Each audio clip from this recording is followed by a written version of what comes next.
Radio Chitkara 107.8 FM के सभी श्रोताओं का हमारे स्टूडियो में स्वागत है।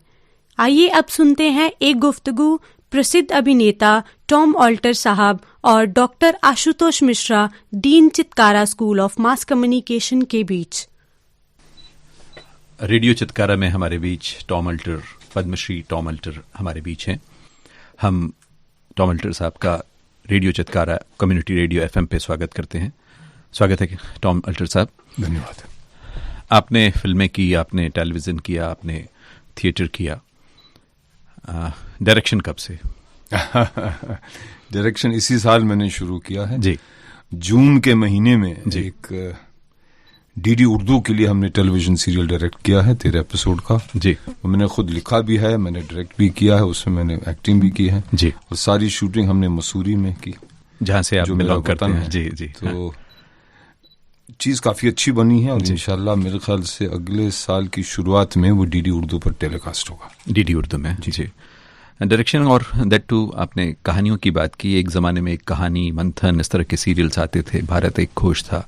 और अब इन दिनों मुझे ऐसा लगता है कि लिटरेचर पे जो जितनी हमारी कहानियाँ अवेलेबल है वो उतनी टेलीविज़न पे या फिल्म पे अडेप्ट नहीं की जा रही हैं।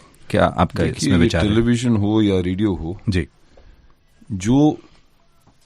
जो चीज समाज को अच्छी लगती है, टेलीविजन या रेडियो उसी का अक्स है। हम लोग तो बाद में आते हैं। कला जो है वो एक अक्स है समाज के लिए। तो जब समाज में ही शेर व शायरी नहीं चलती है या अच्छी अच्छी कहानियां नहीं सुनाई जाती हैं, कही जाती हैं, तो हम रेडियो और टीवी वाले कहाँ से वो पेश कर सकते हैं। लेकिन इस नाचीज की अदना सी कोशिश है कि जो हमने बनाया था प्रोग्राम मसूरी में जी, उसकी बुनियाद है फैज की शायरी, फैज अहमद फैज की शायरी जी। उस कहानी की बुनियाद है। तो शायद कुछ लोगों को ये चीज अच्छी लगे शायद। फिल्में, भारत का हर एक जो वासी है, भारत का हर एक फिल्मों को जीता है, सपने देखता है। आपने भी राजेश खन्ना से और दूसरी सारी बातें आपसे जुड़ी हुई हैं। अब जो भारतीय फिल्म है वो इंटरनेशनल स्टैंडर्ड पर है। इन दिनों गोवा में फिल्म फेस्टिवल चल रहा है। हिंदुस्तानी फिल्मों ने काफ़ी जगहों पे अपना नाम किया है।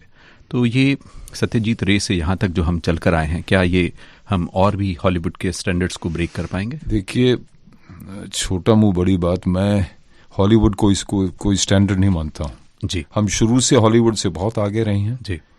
और क्योंकि हमारी फिल्मों में जो जज्बात होते हैं वो हॉलीवुड या किसी दूसरे कुछ फिल्मों में वो चीज़ नज़र आती है। लेकिन हमने शुरू से बहुत बड़ी गलती की कि हमने अपने आप को हॉलीवुड के साथ कंपेयर किया है। बल्कि ये नाम जो दिया गया बॉलीवुड, मैं तो उस नाम के सख्त खिलाफ हूँ।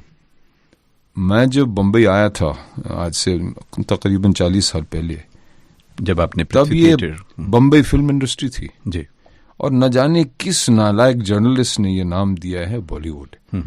ये तौहीन है। अच्छा। क्योंकि मैं हॉलीवुड को कम नहीं समझता हूँ, लेकिन अगर हम अपने आप को बॉलीवुड कहें, इसका मतलब है कि हम अपने आप को हॉलीवुड से कम समझते हैं। हम हॉलीवुड से बहुत आगे हैं। महेश भट्ट ने एक बहुत अच्छी बात कही थी जब लगान फिल्म फॉरेन ऑस्कर के लिए वहां गई थी और हमारे आमिर खान साहब बहुत ज्यादा परेशान थे कि उनको ऑस्कर नहीं मिला। तो महेश भट्ट ने कहा कि आमिर खान, आपको वो अवार्ड मिला जिसके सामने ऑस्कर क्या चीज है। आपको हिंदुस्तानी फिल्मों के दर्शकों की मोहब्बत और प्यार मिला है। उस मोहब्बत और प्यार के सामने ऑस्कर क्या चीज है? कुछ भी नहीं है। तो इसलिए मैं जिस इंडस्ट्री में काम करता हूं, मैं उसको हिंदी फिल्म इंडस्ट्री कहता हूं जी। मजबूरन बम्बई को मुझे मुंबई कहना पड़ रहा है, वो तो उसके लिए मैं तैयार हूं जी।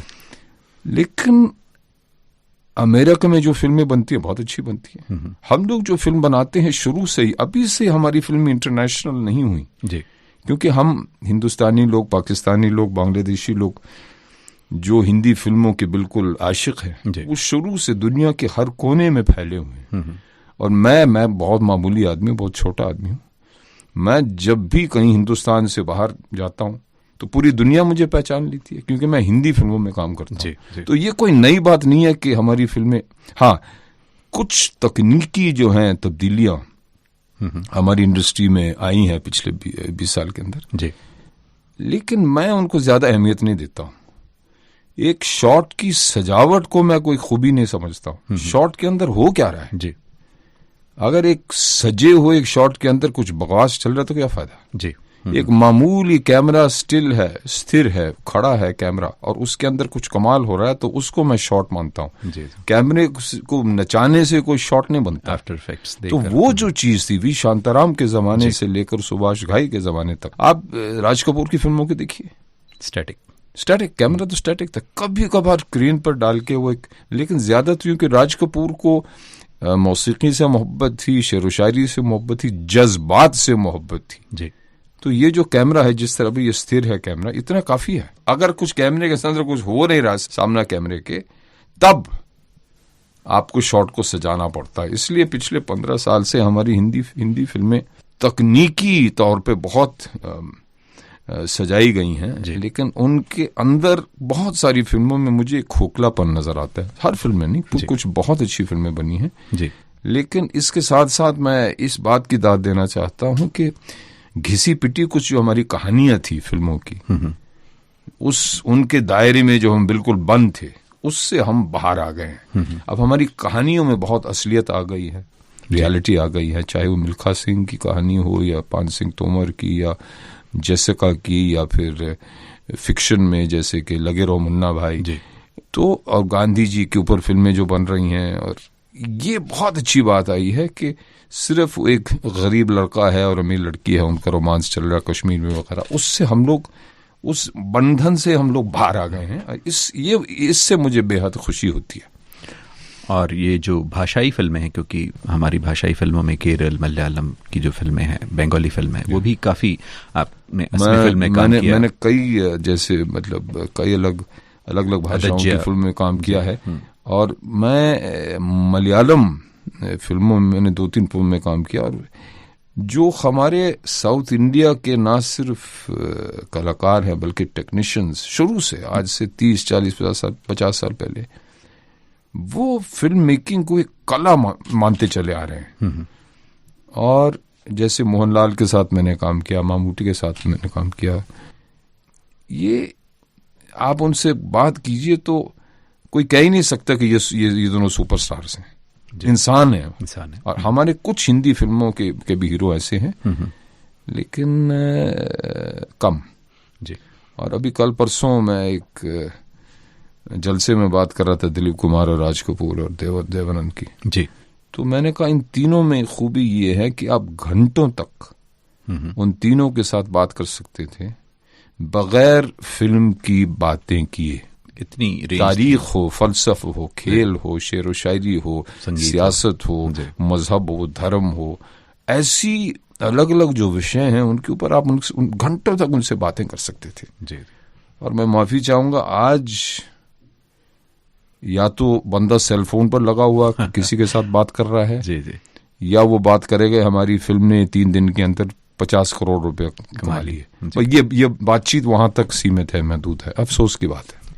आपने फिल्म इंस्टीट्यूट से पढ़ाई की, और क्या आपको सच में लगता है कि एक्टर्स बनाए जाते हैं? मेरा जो कंटेक्स्ट ये है कि हम मास कम्युनिकेशन उस डिपार्टमेंट में हैं, और मास कम्युनिकेशन भी एक आर्ट क्राफ्ट का मिला जुला रूप है। तो क्या, और ये FTI उसके बाद में अब फिर से वापस आ रहा है, तो क्या एक्टर पैदाइशी होता है या उसकी क्राफ्ट निखारी जा सकती है? ये आपका सवाल बहुत अहमियत रखता है। अगर आप हिंदी फिल्मों की केवल बात करें जी, तो ऐसे बहुत से कलाकार हैं जो सुपरस्टार बने हैं, जो बड़े अच्छे एक्टर बने हैं, जिन्होंने कभी कहीं से कोई ट्रेनिंग नहीं ली जी। मैं सिर्फ अपनी बात कर सकता हूँ इस समय।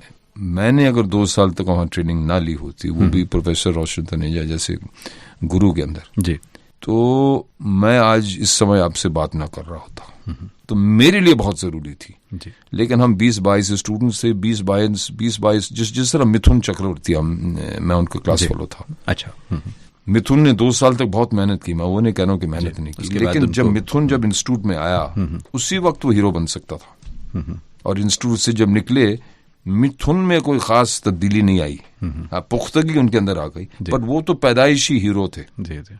या शक्ति कपूर आए थे, वो जो विलन बने थे, उन्होंने जब फिल्म इंस्टीट्यूट में एंट्री ली तब भी वो विलन नजर आ रहे थे। तो कुछ लोगों के लिए ये बहुत जरूरी है ट्रेनिंग जी, और कुछ लोगों के लिए उतनी जरूरी नहीं है। बट दूसरा इसका पहलू ये है कि अगर आप ट्रेनिंग ले रहे हैं तो आपके अंदर वो इच्छा होनी चाहिए कुछ हासिल करने की, कुछ प्राप्त करने की। अगर आप सिर्फ नाम के वास्ते ट्रेनिंग लेना चाह रहे हैं कि मुझे वो स्टैंप मिल जाएगी, वो तो बेकार है जी। तो ये वन वे स्ट्रीट नहीं है, ये आपको भी मेहनत करनी पड़ती है और जो आपको ट्रेनिंग दी जाती है उस ट्रेनिंग में भी दम होना चाहिए। जी, आप कॉलमनिस्ट रहे, आपने कमेंट्री की और रेडियो में आपने, टेलीविज़न में आपने ESPN के लिए काम किया और क्रिकेट आपका पसंदीदा खेल रहा है। उस दौर के बारे में क्या अभी भी वो शौक जारी है? आप अभी एसोसिएट हैं? बहुत जबरदस्त शौक है, बल्कि रोग है ये। और अभी सचिन हमारे रिटायर्ड हुए तो मैं अभी तक उस सदमे से बाहर नहीं आ पाया। और बट ये भी कहना चाहिए कि पिछले 2 साल के अंदर जी, या अगर अब पीछे जाएं 3 साल, तो गांगुली, लक्ष्मण, द्रविड़ और अब सचिन जी, चारों रिटायर्ड हुए हैं। तो ये केवल हम थोड़ा सा ज्यादा जो है वजन दे रहे हैं सचिन के रिटायरमेंट को। राहुल द्रविड़ को हैट्स ऑफ जी, कि अभी जब रिटायरमेंट टेस्ट मैच चल रहा था, मैं भी वानखेड़े गया था, मैंने उनकी लास्ट इनिंग्स अपनी आंखों से देखी। क्या खेल रहे थे भाई साहब, क्या खेल रहे थे। तो राहुल जो एज अ बैट्समैन, अगर आप पिछले 10 साल में देखिए तो as a batsman Rahul Dravid Sachin से भी आगे रहे पिछले 10 साल के अंदर जी। तो उन्होंने कहा नो, मैं जब रणजी ट्रॉफी टीम में आया था कर्नाटक की, तो उस वक्त ऑलरेडी ये भाई साहब 5 साल से टेस्ट क्रिकेट खेल रहे थे, 4 साल से।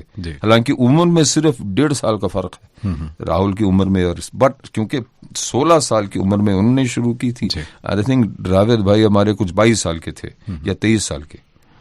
तो तब भी उनकी मतलब शराफत है कि उन्होंने कहा नहीं, Sachin was always my hero and he always will be. अब ये देखिए इतनी बड़ी बात कही राहुल द्रविड़ ने, बट क्योंकि वो जब रिटायर्ड हुए तो इस तरह का तमाशा नहीं हुआ। जबकि वो भी एक तो उन्हें तमाशा उतना पसंद नहीं है जी, तो इसलिए उन्होंने एक बहुत खामोशी के साथ अपने रिटायरमेंट को स्वीकार किया। हम रेडियो चितकारा में टॉम अल्टर साहब से बात कर रहे हैं। आपसे गुजारिश, क्योंकि हमारे ये जो रेडियो स्टेशन है आसपास के काफ़ी सारे एजुकेशनल इंस्टीट्यूट्स और वहाँ पे जो यूथ बैठा है सुन रहा है जो आपको, आप उनको क्या संदेश देना चाहते हैं? देखिए, मैं जब यूथ था आज से न जाने कितने साल पहले, मैं कभी किसी का संदेश नहीं सुना करता था। और जब मेरे वालिद साहब मरहूम मुझे कुछ समझाने सिखाने की कोशिश किया करते थे, हम कहाँ सुनते थे। इसलिए मैं यूथ को कभी कोई मतलब वो एडवाइस नहीं देना चाहूँगा। बस मेरा तजुर्बा ये कहता है कि जल्दी में मत रहो भाई, जल्दी में मत रहो। आपको अगर जिंदगी में पुख्तगी चाहिए, चाहे काम में या अपने निजी जीवन में, शादीशुदा जिंदगी में, जल्दबाजी मत करो भाई। ये जरूरी नहीं है कि 21-22 साल की उम्र में आपके पास बंगला हो और बीवी हो और 2-2 गाड़ियां हो। अरे भाई साहब, जब हम 22 साल के थे तो हमारे पास एक साइकिल हुआ करती थी और हम उससे खुश थे, उसमें खुश थे। तो बस ये है कि जल्दबाजी मत करो, और लक्ष्य जो है आपका ये कल परसों का नहीं है। आपको सोचना होगा कि 50 साल की उम्र में आकर आप उस वक्त क्या कर रहे होंगे, आपको उस चीज के बारे में सोचना है। और मैं जो तजुर्बा जो है जिंदगी का, मैं उसको एक फिक्स डिपॉजिट की तरह मानता हूं कि आप अगर 19, 20, 21, 22 साल की उम्र में कुछ करेंगे, कुछ भी, चाहे वो खेल हो, मोहब्बत हो, कला हो, बिजनेस हो, जो भी कुछ हो, वो आपकी फाइनल आखिरी मंजिल नहीं है। जब जैसे आप बैंक में एक फिक्स डिपॉजिट डालती हैं और वो 30-40 साल तक वहां, तो इंटरेस्ट जमा हो जाता है। फिर जब आप मेरी उम्र में आ जाते हैं, आप उसका इंटरेस्ट जो है निकाल के उसका मजा ले सकते हैं। लेकिन अगर आपने जवानी में कोई फिक्स डिपॉजिट ना डाला हो तो बाद में इंटरेस्ट कहां से मिलेगा। तो तजुर्बा जो है ये एक फिक्स डिपॉजिट की तरह है, और ये बहुत जरूरी है कि आप तजुर्बे को सिर्फ पैसा कमाने के नजरिए से ना देखें। और लोग कहते हैं कि टॉम तुम पुराने जमाने में रहते हो, तुम्हें पुरानी यादें बहुत पसंद है। मैंने कहा इसलिए क्योंकि जवानी में मैंने किया बहुत कुछ। वो जवानी नहीं जिसकी कोई कहानी नहीं, क्रांति। ये तो बहुत जरूरी है, कहानियां होनी चाहिए। ये नहीं कि भाई मैंने ये नौकरी की और मेरी तनख्वाह 1.5 लाख, कुछ नहीं। वो 1.5 लाख की नौकरी के बारे में आपको 40-45 साल की उम्र में जाके करना चाहिए। बिल्कुल। कि मैंने शादी की, मैंने ये किया। अरे भाई साहब, कोई जल्दी नहीं है, क्योंकि अगर आप 25 साल की उम्र में जाके आपने अगर सारी खुशियां हासिल की तो आप उसके बाद क्या करेंगे। जैसे अहलूवालिया साहब जब एवरेस्ट पे चढ़ गए, मैंने उनसे पूछा उसके बाद क्या सोचा आपने, तो अहलूवालिया साहब ने कहा कि टॉम उसके बाद बस मुझे एक ही ख्याल आया कि अब मैं क्या करूं। तो 25 साल की उम्र में आपने सब कुछ किया है जी। या किया हो तो फिर आगे क्या करेंगे आप जी। पुख्तगी जो है मिल्खा सिंह के ऊपर अब जाकर ये फिल्म बनी जी। अब कब सुपरस्टार थे मिल्खा सिंह 50 साल पहले, बिल्कुल अब जाकर फिल्म बनी। ये कमाल की बात है जी कि जब सुपरस्टार थे वो किसी ने सोचे नहीं कि मिल्खा सिंह के ऊपर फिल्म बनाएंगे। जी। अब 50-52 साल के बाद 53 साल के बाद क्योंकि उन्होंने उस टाइम कमाल के कारनामे किए जी आज जाकर उनके ऊपर एक फिल्म बनी है। और जिन लोगों को मालूम ही नहीं था उन लोगों ने कहा कि तो मिल्खा सिंह के जोक्स चलते रहते मतलब, पर अब जाके अच्छा ये थे मिल्खा सिंह, मैंने कहा ये थे नहीं है मिल्खा सिंह। बिल्कुल ये अमर है इनकी कहानी जो है जी। 1960 की नहीं है आज की भी है जी। तो क्योंकि उन्होंने उस समय कुछ किया। अभी देखिए अभी देव साहब हमारे चले गए 2 साल पहले जी। और अभी मैं उनके बेटे के साथ एक फिल्म कर रहा हूँ तो उनके बेटे ने मुझे बताया था मतलब मरने से पहले जो आखिरी डिस्कशन हुआ था देव साहब और उनके बेटे के बीच वो ये उस डिस्कशन का ये विषय था कि अब मैं कौन सी फिल्म बनाऊं। क्या बात। और ये सोचते सोचते देव साहब हमारे चल बसे। जी। आपने सत्यजीत रे साहब के साथ काम किया, श्याम बेनेगल, आपने ऋषिकेश मुखर्जी और सईद मिर्जा वो सारे जमाना देखा और अब आप करण जौहर, संजय लीला भंसाली, राम गोपाल वर्मा और फरहान को देख रहे हैं। क्या फर्क नजर आता है? क्या ये नया जनरेशन बहुत टैलेंटेड है? फरहान में बहुत टैलेंट है जी। और यश जौहर एक हद तक बट ये जो है हमारे विशाल भारद्वाज जो हैं मेरे बहुत अच्छे दोस्त हैं, वो उतने जवान नहीं हैं लेकिन क्या फिल्में बनाते हैं वो, अलग तरह की फिल्में। तो आज भी बट फर्क, मैं एक बात बताऊं, विशाल भारद्वाज की मिसाल इसलिए मैं दे रहा हूं कि वो मेरठ से दिल्ली से बम्बई आए, वो बम्बई में पैदा नहीं हुए जी। ये राज कपूर जो हैं, गुरुदत्त जो हैं, ये लोग सब बाहर से बम्बई आए थे जी। अब जो हैं जो यंग जनरेशन है उनकी पैदाइश ही बम्बई की है जी। तो बम्बई नगरी के जीवन के अलावा उन्होंने कुछ देखा ही नहीं है तो वो चीज उनकी फिल्मों में नजर आती है। लेकिन विशाल की फिल्मों में एक अलग रंग है क्योंकि वो बम्बई से नहीं है, वो मेरठ से हैं या दिल्ली से हैं, वहां का फ्लेवर है, वहां का फ्लेवर है जी। तो ये बहुत जरूरी है। और ये बम्बई एक मंजिल है जहां पर फिल्में बनती हैं, लेकिन अगर आप सिर्फ उस शहर में रहेंगे, उस शहर के बारे में सोचेंगे तो आपकी सोच बहुत महदूद रहेगी, बहुत सीमित रहेगी। जी। राज कपूर जी। राज कपूर पैदाइश वहाँ कलकत्ते में क्योंकि फिल्म इंडस्ट्री उस समय वहाँ थी, फिर वो पलायन हुई यहाँ पर बम्बई जी। तो उन्होंने एक दुनिया देखी थी, तब जाकर 18, 19 या 20 साल की उम्र में उन्होंने आह और आग फिल्म बनाई थी जी। और ये बहुत जरूरी है। जैसे आपने संजय लीला बंसाली का, वो भी बाहर से आए जी, तो उनकी फिल्मों में भी वो चीज नजर आती है कि ये सिर्फ बम्बईया फिल्म नहीं है जी जी। तो ये बहुत जरूरी है। और वही तजुर्बा, आपने सत्यजीत रे का नाम लिया, उनकी पहली फिल्म पाथर पंचाली, वो कुछ 32-33 साल की थे तब उन्होंने वो फिल्म बनाई और उससे पहले बहुत पापड़ बेले, कभी ये कभी वो, ये बहुत जरूरी है। गुरुदत्त भी बहुत थोड़ी सी एज में बहुत कुछ कर गए। डायरेक्शन उन्होंने फौरन शुरू नहीं किया जी, वो बल्कि एज ए डांसर उन्होंने शुरू किया था देव साहब के साथ जी। फिर वो एक्टर बने, किशोर कुमार कमाल के गायक तब बने जब पहले वो प्रोड्यूसर बने, एक्टर बने, डायरेक्टर बने, सारे उसके बाद उनकी आवाज में एक अलग नयापन आया। रफी साहब की आवाज बदलती गई अंत तक। आप शुरू के रफी को सुनिए और बाद के रफी को जी, बहुत उसमें वो पुख्तगी आ गई थी गाते गाते जी जी। जो न्यू मीडिया है अब, जो इंटरनेट और इसके जरिए है, और फिल्म एक माध्यम होता था कि फ्राइडे को हम पोस्टर्स देखने जाते थे कि ये फिल्म 12 से 3, 3 से 6 ये दौर होता था, और अब तो डिजिटल का जमाना है और शेड्यूल्स अपने ढंग से किए जा सकते हैं और ऑनलाइन अवेलेबल है। तो ये पायरेसी और दूसरी और भी चीज़ें आ रही हैं। तो ये क्या लगता है कि आपको कि न्यू मीडिया सिनेमा हॉल वाला जो बॉक्स ऑफिस है उसको खत्म कर देगा? सर वो बहुत पहले जी, फ्राइडे का जो रंग है बदल चुका है बहुत पहले जी। देखिए मैं 2 मिसालें आपके सामने रखता हूँ। बहुत साल पहले हम कोई फिल्म शूट कर रहे थे बम्बई में, आई थिंक परवरिश फिल्म थी मनमोहन देसाई की, जहां तक मुझे याद है जी। तो एक बुजुर्ग सा आदमी, मतलब बुजुर्ग उस टाइम मैं जवान था तो शायद मेरी उम्र का ही था वो जी, इस वक्त जो मेरी उम्र है, तो वो मिले टॉम। तब तक मेरी 2-3 फिल्म रिलीज हो चुकी थी। टॉम साहब हम आए, मेरे कानपुर या कहीं अलीगढ़ से आए थे वो, यूपी से जी। तो उस फिल्म में ये अपने शम्मी कपूर साहब थे, तो हम बैठे थे, तो मेकअप रूम ऊपर थे, तो वो शम्मी जी सीढ़ियों से उतर रहे थे, तो ये आदमी लगभग बेहोश हो गया। अच्छा भाई क्या हो गया? बचपन से मेरी एक ही तमन्ना रही है कि मैं शम्मी कपूर की आहट को सुन लूं। क्या बात, आहट को सुन लूं, ये नहीं कि देख लें। देखना बहुत बड़ी बात है। अच्छा, फिर आपने पोस्टर की बात की थी, तो प्राण साहब कहीं आसपास शूटिंग कर रहे थे। मैंने कहा मैं प्राण साहब से नहीं मिल सकता। मैंने कहा क्यों? उस बंदे ने कहा कि मैं प्राण साहब की इतनी इज्जत करता हूं कि उनके पोस्टर के सामने मैं सिगरेट नहीं पीता। क्या बात।